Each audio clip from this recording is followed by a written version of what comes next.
Nananatili mataas ang presyo ng carrot at patatas mula sa Benguet kung saan apektado ng frost ang ilang taniman. Pero sapat pa rin yung supply ng gulay dito sa Metro Manila dahil maraming iba pang lugar na pinagkukunan ng gulay bukod po sa Benguet.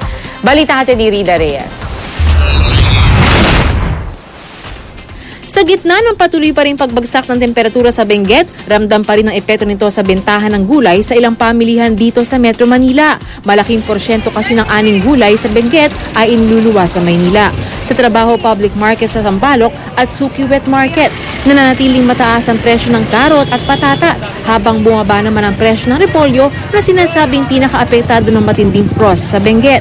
Wala namang pagbabago sa presyo ng Baguio beans, broccoli at cauliflower. Habang ilang panggulay na galing sa Baguio at Nueva Ecija, nagbaba ang presyo. Inalulusaw nga, kaya maaga nilang sinasabay nila na mamahal. Ang may hawak yung sa Baguio, hindi kami. Pero di raw dapat mangamba dahil nananatiling sapat ang supply ng mga gulay sa Metro Manila. Marami naman daw kasi ibang pinagkukunan ng gulay bukod sa Benguet. Merong gulay na kahit malamig siya, marami. Hindi lahat sa Baguio. Saan galing yun? Yung iba sa Nueva Ecija, sa Isabela. At sa kabila ng pabago-bagong galaw ng presyuhan ng mga gulay, mataas pa rin ang demand dito. Kailangan naman natin, lalo ako, hindi ako pwede ng mga pagkaing, mga matataba.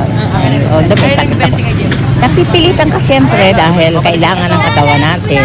Kung ano lang talaga yung kaya naming ubusin ng pamilya ko, hanggang doon lang talaga ang kaya naming, yun lang yung bibilin ko. Pero may ilang time out muna sa gulay.